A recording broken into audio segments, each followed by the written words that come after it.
Welcome to Marriage IQ, the podcast for the intelligent spouse. I'm Dr. Heidi Hastings. And I'm Dr. Scott Hastings. We are two doctors, two researchers, two spouses, two lovers, two incredibly different human beings coming together for one purpose: to transform the stinky parts of your marriage into scintillating ones, using intelligence mixed with a little fun. This is CBS News. We interrupt your regularly scheduled program to bring you this urgently important news flash. Some listeners have wondered why the hosts of Marriage IQ, two doctors, two spouses, two researchers, and two lovers, don't always agree with each other while on the air. In fact, at times, one host may seem frustrated with the other or not see their point of view. There may even be what appears to be some tension between them. Gasp. How could this be? I thought they were supposed to be like Mary Poppins, practically perfect in every way, insisting their perfect found wisdom on all the poor wretches out there. Why don't they agree before they come to the show? They agree to be totally unified, totally confident, totally seamless in their delivery of such vital marriage information. Why isn't each episode a beautifully wrapped symmetrical box with a cute little bow on top? Well, the secret is out. The hosts of Marriage IQ have intentionally created this podcast to show people that a truly intelligent marriage is not perfectly packaged and tied up with string. These are a few of my favorite things. It's organic. Yes. It's real. It's raw. And sometimes you get to see how we respond, repair, and remediate our relationship in real time. Absolutely. That in no way means we don't come prepared. As we said, we are two incredibly different people with different perspectives coming together for one purpose: to empower you to change the stinky parts of your marriage into scintillating ones. But as we do so, using authenticity, vulnerability, and honesty. Now, on to the regularly scheduled programming. Why on earth do we get married? Why? Great question. We already know that about 40% of first-time marriages will end in divorce. Depending on the study, around 25 to 75%, that's a huge range, by the way, Right. of still married people are relatively unhappy, I guess, depending on the questions that are asked. Well, and I think it also is first marriages versus subsequent second, third, fourth, right. subsequent So marriages. if you get married again, that percentage goes up. Right. So that's why the overall average is about 50%, but first-time marriages are 40%. So taking the perspective of a woman, given all the things that could possibly go wrong in a relationship, I would be tempted to say, as a man, that men just generally suck. So why do you do it, women? But wait, what if men really don't suck?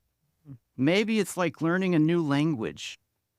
I'm trying to learn Spanish on Duolingo, and this is really hits home for me. We're learning a new language Okay. today. Well, I'll tell you why I chose to marry you. You pulled me in with your humor. You completely captivated my heart with the classical music, piano music that you composed and played for me. And you just bestowed so much love on me. That is why I got married. But why I've stayed married to you is because you've followed up. You've just really showed me so much love, so much attention, so much care. We do things together. Well, I'll slip you the check later. No, there you go. All right, Scott, last week you asked the question, what is the elephant in the room in our relationships? Yeah. We all sense it. but we Elephant's never big. talk about it. And a lot of times we can't figure out what it is.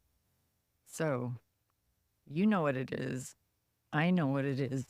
We've been talking about this for a couple of years now, but is it time to reveal? Drum roll. Power. All right. Let me just tell you how this came to be. I was doing research and I notice in this phenomenon that all these women are experiencing, they're talking about giving up power. They don't use those words, but when it comes time to make decisions in their relationship, to stabilize the relationship, they would give up things that were really important to them. And then they would do things they didn't want to do that were really against their moral code to stabilize the relationship. And they would also silence themselves and not speak out about what they really thought. You and I started to have a lot of big conversations during this time about power, and that's why we feel so driven to share that today.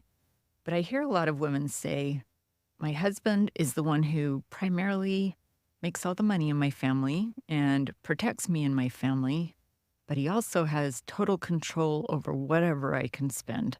He tells me what I can, he tells me what I can't. Yeah. He won't let me touch his cell phone. He doesn't listen to me.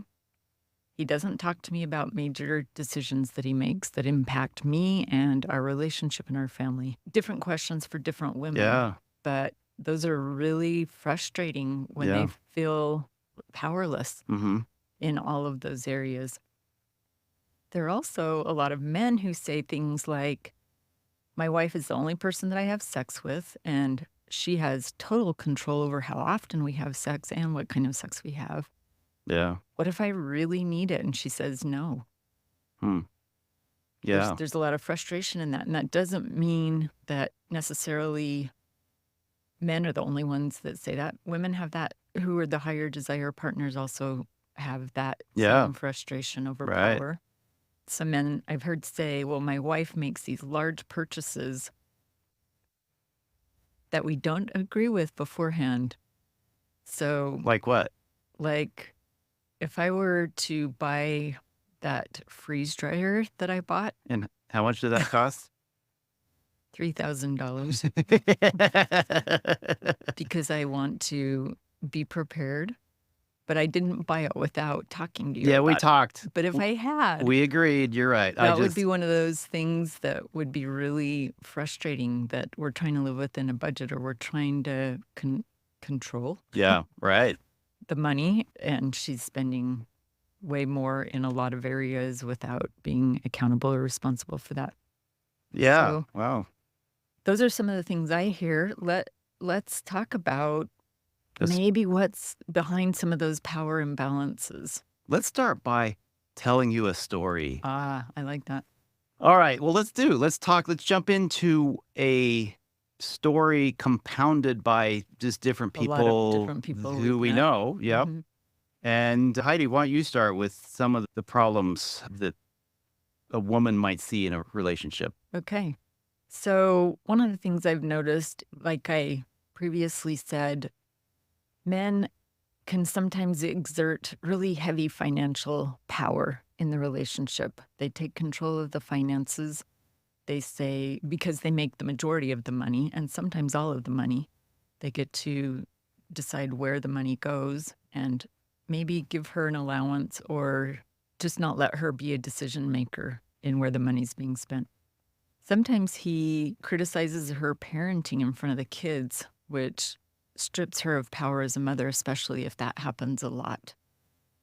Every once in a while, we'll see a guy who just has that good guy syndrome. He says, I'm doing all of this for her. And he has this internal sense of superiority because it's the story he tells himself, right? Yeah. And it's we really only one-sided. tell ourselves a story.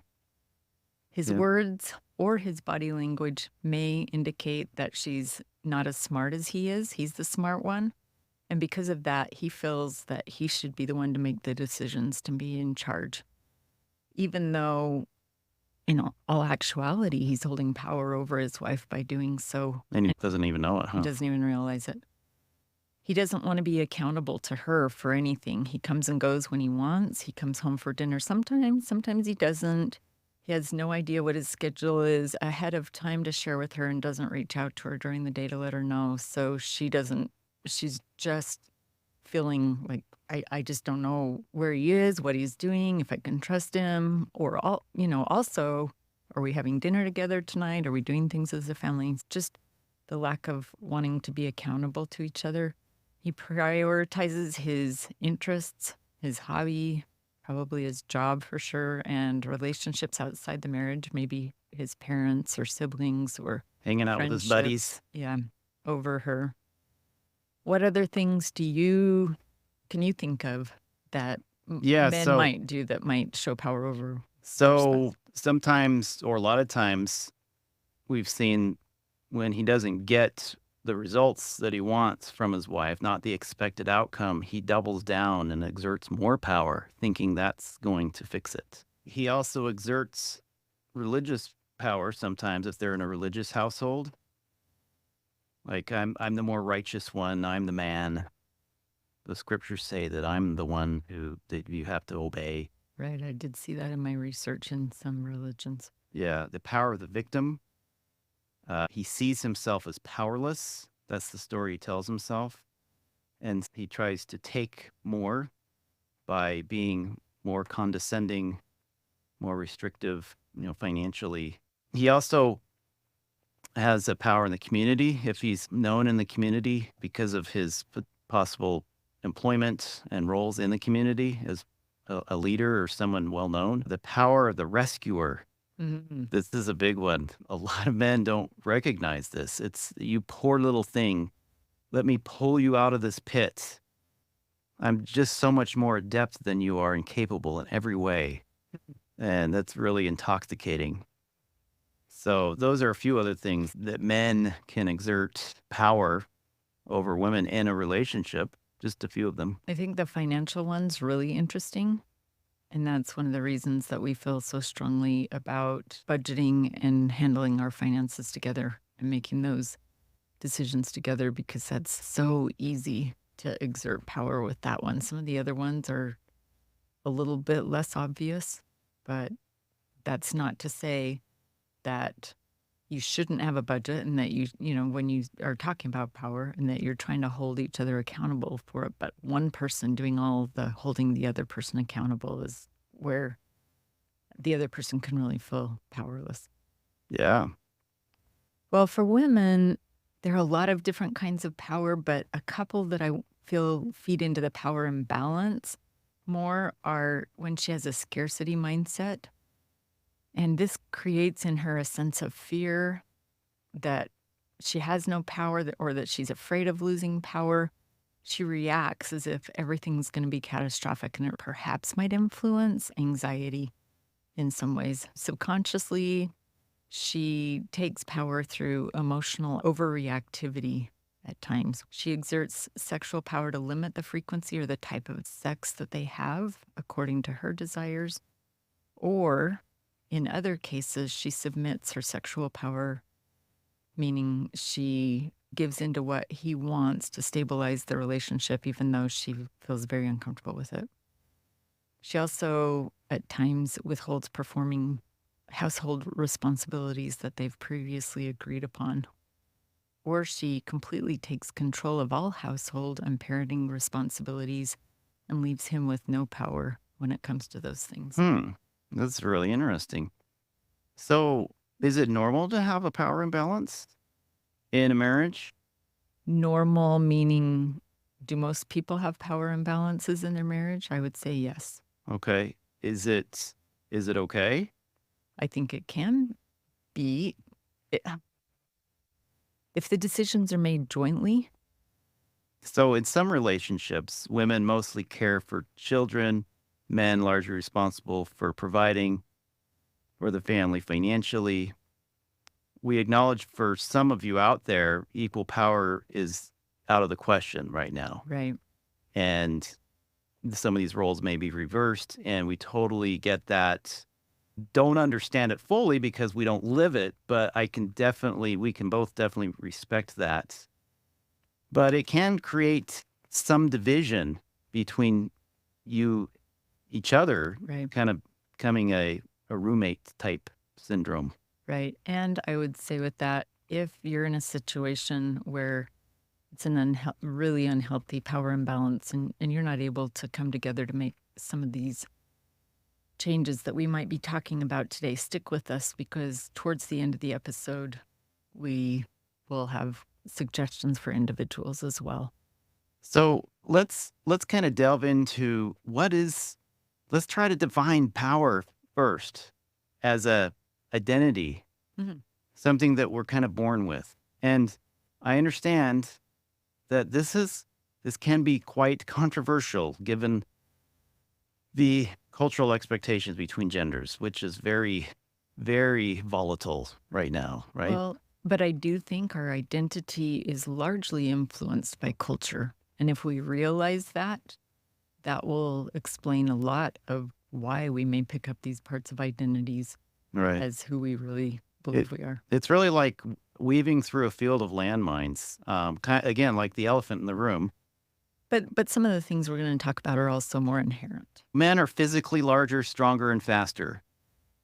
Again, some of you may say that's sexist, and I would say, yep, but it's also reality. And All the world and Olympic records for speed and strength are held by men. I looked it up. It's true. There's no other way around that. Men are typically thought of, again, masculine identity, protector, provider, and even now, men are the provider in the major provider financially in the home for 69% of households. Hmm. Now that's come way down from over 80, I think 85% in 1980, Hmm. but they're still in the majority. They're over, 2/3. That's still a male masculine type identity. They are assertive, stoic. Stoic means they're not rocked by emotions and they may have fewer emotions. In fact, there's a condition called alexithymia, which is a total lack of showing emotion and feeling emotion. do men have that more than women? And actually, yes, I Mm. just looked this up. There's a big meta-analysis, and the men, it wasn't as high as I thought, but men do outnumber women in most of these studies with just struggling to, and they don't know if that's just part of a cultural thing or not, but traditionally tend to be less emotional, Interesting. independent, aggressive. Men are about twice as likely to cut off another driver than women. Wow. They take initiative. Men are calculating. 65% of men are employed in the science, technology, engineering, and math. Again, another solid 2/3. They tend to be more risk-taking. Men own 63% of privately held businesses. They tend to be more dominant. And again, women can have these traits too, but we're talking about generalities. We're talking about general Percentages. masculine traits that are found more often in men than in women. So, Heidi, do you want to tell us a little bit about the feminine identity? Sure. Some of the ones that I thought of, first and foremost, only women have the power to create and give life. That And is not something shared by men, it's not, well, what it takes to create life is, but but we cannot inherently- deliver babies. Right, right. We really have the power to influence future generations' values, morals, and knowledge more than men.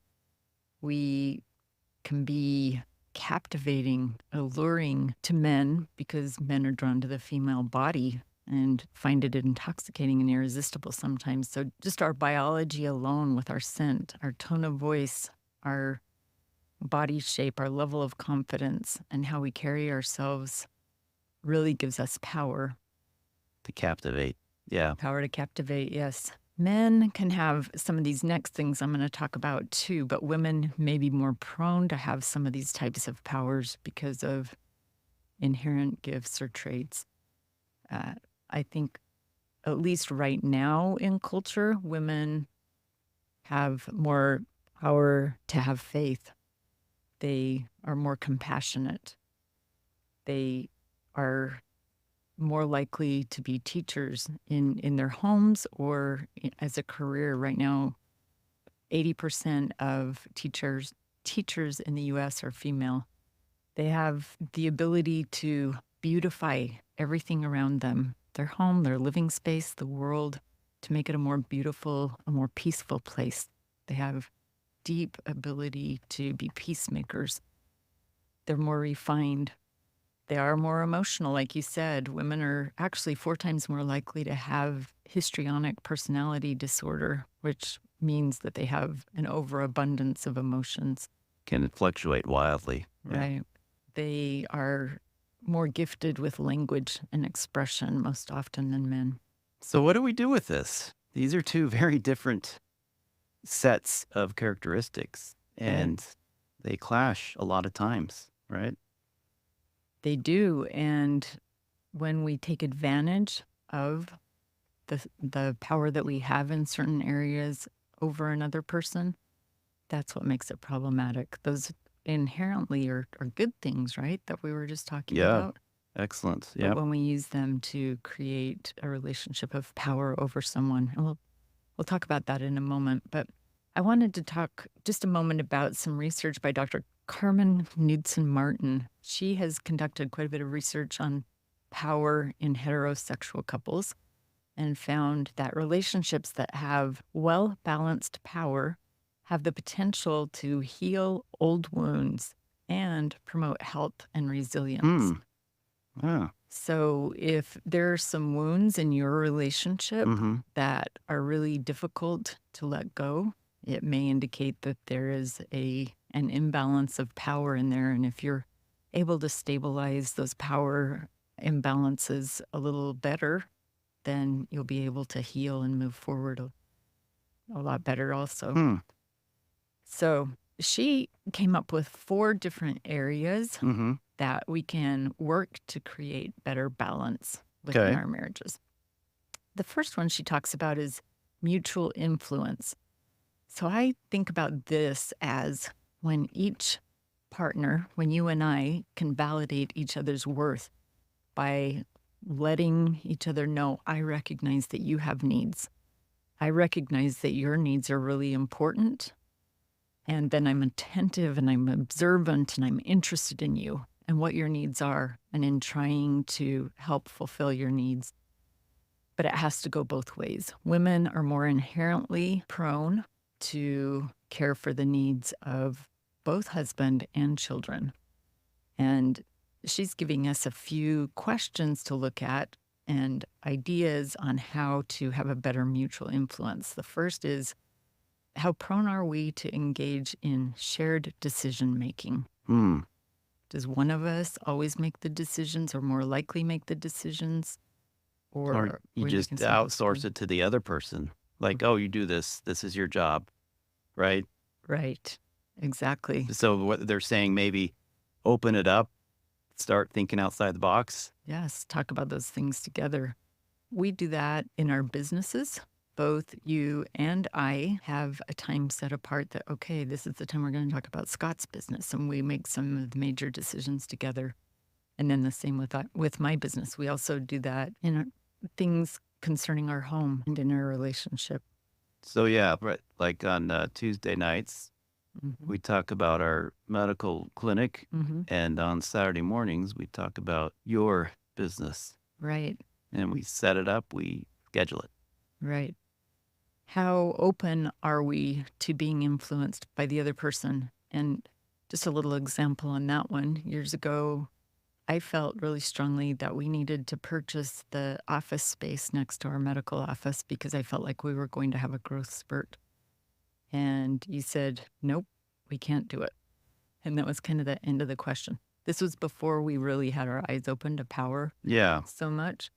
Within a year, we'd outgrown our office, and right before we realized that, someone else came in and bought the next office. And so we've been trying so hard to just come up with solutions outside the box to stay in the same office space. But it would have certainly helped to have that extra space next door. Are we willing to listen to the ideas of our partner? So you're right, basically. That's the bottom line here. Well, I might have been. Whose interests and schedule organize the daily schedules and routines of each other? Is it all around one person or the other? And actually, sometimes it's even around the children. Are we giving children the power Yeah. in that we are not taking care of each other because we are so invested in either one person or someone outside the marriage? How open are you to being changed by your partner and willing to accommodate to their needs or suggestions? So, all of these are questions about mutual influence. John Gottman has some research where he showed from a long term study of newlywed couples that men who allow their wives to influence them have happier marriages and are less likely to divorce than men who resist their wives' influence. Hmm. And he finds that it's Wow. very difficult for men to accept their wives' influence. In most cases, it's a very intentional thing for Wow. most men. Statistically speaking, he shared that when a man is unwilling to share power with his partner, there's an 81% chance that his marriage will self-destruct. 81. They got it down to the percentile. 81. Isn't that crazy? Wow. That is interesting. Is it actually power giving or Just accepting their influence. yeah. And I don't know what the criteria were for him to measure that. I didn't look into that, but So, because I can think of some women who might be saying, well, that's great for the research, but my husband's not going to do this. It's not happening. It's not going to happen. And so, it might self-destruct. well, I think, though, that part of what we're doing today is teaching women how to empower themselves despite Yes, this. right. Another area to look at is shared relational responsibility. And this occurs when both partners are sensitive to their partner's well being and they make it safe to be vulnerable. They're accountable for sharing the load within their home and with their spouse as far as taking care of the relationship. They have the insight into what effect their actions have on their partner, and they're actively taking responsibility for creating a relationship. Both partners are. Mm-hmm. Who keeps track of what needs to be done in the house for the children in the relationship? How do concerns for the relationship compare with what is good for the self?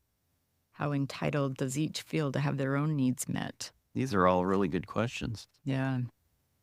This could look like a better division of labor with chores in the home or taking care of the children, but it also could look, like I said, as a shared responsibility to invest in your partner, each investing in each other as well as the marital relationship. So it sounds to me like for the woman, anyway, to see her husband come home from work and he's been at work all day, right? He comes home and maybe she's been at work all day too. Right. And he jumps in and she's maybe making dinner. He's helping kids Right. with homework. Maybe he's doing dinner. She's doing dishes afterward. You just a more equitable type of a relationship. Right. During graduate school, I had to read a book on division of labor with a much greater number of women in the workforce now. It shows that, yeah, there are a lot more dual earning incomes households within the US, but there's not collaboration when it comes to household duties. So we've talked about the different powers that both women and men bring into a relationship. The feminine power of women, the masculine power of men, some similarities, some differences, some examples in a relationship. Now that we've identified these things, we are going to start a second part of this power podcast next time that brings together this power that you bring into the relationship and learning how to synergize it, to bring it together, to complement each other.